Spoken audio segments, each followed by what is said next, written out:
Este cão girou em círculos desta forma durante 3 meses. Os donos gravaram um vídeo e riram, mas depois houve uma ressonância magnética. Os veterinários dizem que girar em círculos é uma das coisas mais alarmantes que vêm nas consultas. E isso não é apenas porque parece assustador, mas porque as pessoas chegam a eles tarde demais. Você ri, grava e envia para um grupo de mensagens. No entanto, existem várias razões para esse comportamento, e algumas delas simplesmente não podem esperar. Primeiro, precisamos separar duas coisas que são completamente diferentes. Um filhote que gira antes de dormir está apenas amassando a grama, assim como seus ancestrais faziam na natureza. Um cão também pode girar ao escolher um lugar, orientando-se pelo campo magnético da Terra, o que é um fato documentado. Quando um cão persegue o próprio rabo de brincadeira, há um começo claro, um fim e um brilho de diversão nos olhos. Esses comportamentos são completamente normais, mas existe outro tipo de giro que é compulsivo e repetitivo. Ocorre estritamente em uma direção, seja no sentido horário ou anti-horário. Às vezes, isso é acompanhado por um olhar fixo e vazio, onde não há absolutamente nenhum contato visual com você. Outras vezes, termina em desorientação, onde o cão para e não tem ideia de onde está. Este é um sinal muito claro e fala de coisas que ninguém jamais menciona naqueles vídeos engraçados de cães. A síndrome vestibular é a primeira coisa que um veterinário verifica ao ver um cão que gira sem parar. O sistema vestibular é o que mantém o seu cão equilibrado no espaço. O ouvido interno e receptores específicos enviam sinais ao cérebro, indicando se o cão está reto, inclinado ou se movendo para a direita.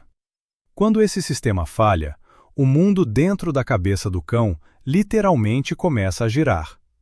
Ele não escolhe girar, mas simplesmente tenta lidar com a sensação de que o chão está desaparecendo sob suas patas.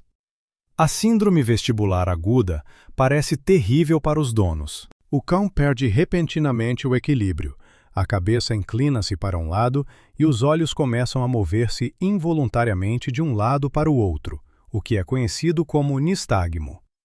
Ele cai e gira porque simplesmente não consegue manter o movimento em linha reta.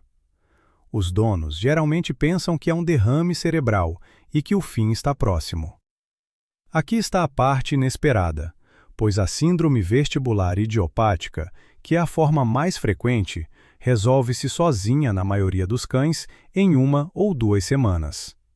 No entanto, isso não significa de forma alguma que você deve simplesmente esperar passar. Essa urgência ocorre porque exatamente os mesmos sintomas podem ser causados por um tumor, uma inflamação do ouvido médio, um pólipo ou danos cerebrais. Por fora, todos esses problemas parecem exatamente iguais.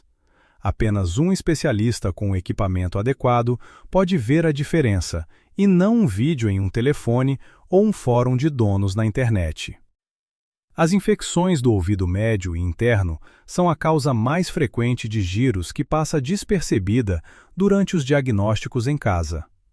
A inflamação do ouvido médio exerce pressão sobre o aparelho vestibular, fazendo com que os sinais da orelha esquerda e direita se contradigam. O cérebro não entende mais onde é para cima, o que faz o cão girar em círculos. Ao mesmo tempo, pode não haver absolutamente nenhum sinal externo, como mau cheiro, secreções ou desconforto ao inspecionar o pavilhão auricular. A inflamação está escondida bem no fundo, exatamente onde o dono não consegue ver e onde um cotonete não alcança. Com o tratamento correto, incluindo antibióticos, anti-inflamatórios e às vezes cirurgia, a otite média é totalmente reversível. No entanto, uma infecção negligenciada se espalha para o ouvido interno, danifica o nervo facial e, às vezes, chega até as meninges. A diferença entre detectar o problema a tempo e esperar é, por vezes, a preservação da audição para o resto da vida do cão ou a sua perda total. Há donos que vão ao veterinário após uma semana e há os que esperam 3 meses. Essa diferença, às vezes, é o preço de uma operação muito cara, ou mesmo a diferença entre um cão vivo e um cão morto. A dona de um labrador de 5 anos notou que ele começou a andar em círculos na cozinha ocasionalmente. Ele dava 3 ou 4 voltas e depois parava. Então ela presumiu que ele estava apenas procurando algo, cheirando comida ou brincando. 2 meses depois, os círculos tornaram-se muito maiores e frequentes. Ele começava a girar e não conseguia parar sozinho, acabando por esbarrar nos móveis exclusivamente do seu lado direito. Era como se ele nem percebesse que os móveis estavam lá. Ela finalmente foi ao veterinário quando ele desmaiou durante uma curva um dia. Uma ressonância magnética revelou um meningioma, que é um tumor benigno das membranas do cérebro, localizado no lobo frontal esquerdo. Isso explicava por que ele ignorava o espaço à sua direita, já que uma lesão no hemisfério esquerdo produz sintomas no lado oposto. O tumor foi removido com sucesso e o cão sobreviveu a essa provação. 1 ano depois, o veterinário escreveu para a dona e recebeu uma foto mostrando o cão correndo, bem orientado e cheio de vida. Mas o que ela admitiu naquela primeira consulta é realmente assustador. Ela achou que o comportamento era engraçado e, durante 2 meses inteiros, acreditou sinceramente que se tratava de um hábito divertido. O comportamento rotacional nos leva ao campo da neurologia, onde abordamos coisas que são mencionadas com ainda menos frequência. Girar compulsivamente é, na verdade, uma das manifestações do transtorno obsessivo-compulsivo em cães, pois essa condição realmente existe. O mecanismo subjacente é exatamente o mesmo que o de um humano afetado por esse transtorno.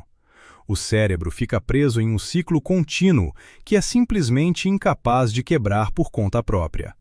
O cão não escolhe fazer isso, ele apenas não consegue evitar agir dessa forma. Na maioria das vezes, isso se desenvolve em animais que viveram em condições de estresse crônico, como espaços pequenos, isolamento ou situações sem saída.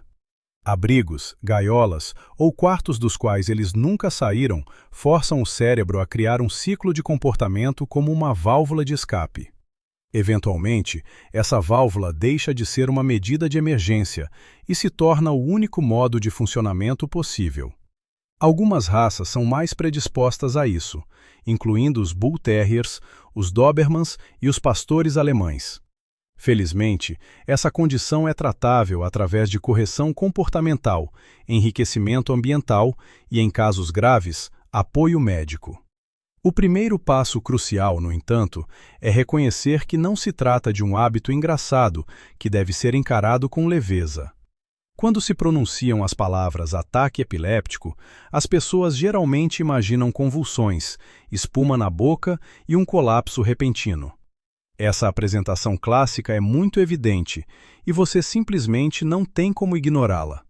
No entanto, também existem as convulsões focais, que afetam apenas uma parte específica do cérebro e têm uma aparência completamente diferente. Durante uma convulsão focal, um cão pode ficar completamente imóvel e olhar fixamente para um ponto no vazio. Ele também pode lamber os lábios ritmicamente ou simplesmente começar a andar em círculos pelo ambiente. Esses giros ocorrem de forma monótona, estritamente em uma única direção e com um olhar completamente vazio. Este episódio pode durar apenas alguns segundos ou prolongar-se por vários minutos angustiantes. Assim que parar, o cão ficará desorientado e muito cansado, agindo como se tivesse acabado de retornar de um lugar distante. Isso é chamado de estado pós-ictal, que é a fase de recuperação após uma convulsão. Os donos ignoram as convulsões focais durante anos, simplesmente porque não existe um quadro clássico fácil de reconhecer na hora. Eles filmam esse comportamento supostamente engraçado, ignorando completamente que estão documentando um episódio neurológico grave que requer atenção. Esta condição só pode ser diagnosticada de forma precisa com um eletroencefalograma e uma ressonância magnética. Mas isso só é possível se você realmente levar o seu cão ao médico veterinário para uma avaliação detalhada. Também precisamos falar de forma direta e franca sobre os temidos tumores cerebrais que afetam os cães. Um dos primeiros sintomas relatados pelos donos de cães com tumores cerebrais é uma mudança notável no comportamento. Especificamente, eles percebem que o animal começa a dar voltas ou a caminhar em círculos pela casa. Isso é frequentemente acompanhado por uma inclinação constante da cabeça para um lado e uma perda de orientação em espaços conhecidos. O cão pode de repente ser incapaz de encontrar a sua tigela de comida ou começar a tropeçar nos móveis habituais. Um tumor em certas áreas, como o lobo frontal, o cerebelo ou o tronco cerebral, muda literalmente a forma como o cão percebe o espaço. O animal não escolhe girar, ele simplesmente não tem outra opção física para controlar seus próprios movimentos. Na maioria das vezes, esse cenário trágico se desenvolve em cães mais velhos e vulneráveis. Os boxers, os golden retrievers e os pastores alemães estão estatisticamente na zona de alto risco após atingirem os 7 anos de idade. Os veterinários ouvem a mesma história repetidas vezes, onde o dono chega e diz que o cão está girando há 3 meses. Durante 3 meses inteiros, o tumor cresceu de forma constante, enquanto o dono esperava que desaparecesse por conta própria.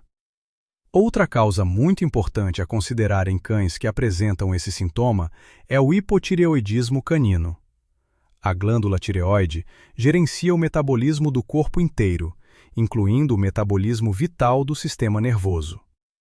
Quando há uma deficiência de tiroxina, o sistema nervoso periférico sofre consideravelmente com essa grande falta. O cão fica letárgico, ganha peso, sente frio e desenvolve ataxia, que é uma severa perda de coordenação motora. Essa falta de coordenação também provoca giros, que os donos muitas vezes minimizam, dizendo que o cão é simplesmente esquisito. Felizmente, essa condição é completamente reversível com a terapia de reposição hormonal adequada prescrita pelo veterinário. Após algumas semanas de tratamento rigoroso, o cão geralmente retorna ao seu estado normal e recupera a vitalidade. No entanto, a identificação precisa desse problema requer um exame de sangue, que ninguém receita a si mesmo em casa. Depois de ouvir tudo isso, a coisa mais importante que você deve saber é que dar voltas é um sintoma. Não é um traço de caráter peculiar, uma característica única da raça ou simplesmente o jeito do cão.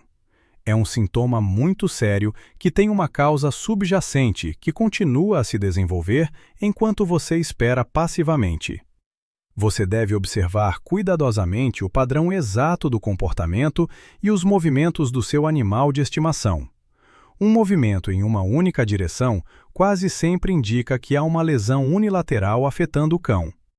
Se isso for acompanhado por uma inclinação da cabeça, o problema provavelmente está no aparelho vestibular ou no ouvido. Se houver uma letargia e uma desorientação subsequentes, você pode estar presenciando um verdadeiro episódio epiléptico. Se isso acontecer com um cão mais velho que nunca experimentou isso antes, um exame neurológico é absolutamente obrigatório. Você deve gravar cada episódio em vídeo, não para obter curtidas nas redes sociais, mas para o seu veterinário analisar. Um vídeo mostrando o comportamento real fornece ao médico informações vitais que nenhuma descrição verbal poderá jamais substituir. Se o seu cão anda em círculos, não espere que aconteça de novo para tomar as medidas necessárias. Não espere a chegada do fim de semana. Grave um vídeo agora mesmo e ligue para o seu veterinário hoje. O labrador da história anterior sobreviveu, mas a sua dona chegou mais tarde do que deveria ter chegado. Não foi muito mais tarde, mas, de qualquer forma, foi um atraso perigosamente longo para a saúde dele. Escreva nos comentários abaixo se isso já aconteceu com o seu cão e qual foi o diagnóstico final dado pelo médico. Se você quer saber quais outros sintomas tomamos por hábitos estranhos e que, na verdade, são sinais de alarme, certifique-se de se inscrever no canal. O próximo episódio explicará exatamente por que um cão balança a cabeça com frequência no dia a dia. Também discutiremos em detalhes quando esse comportamento específico deixa de ser um simples e inofensivo balanço normal.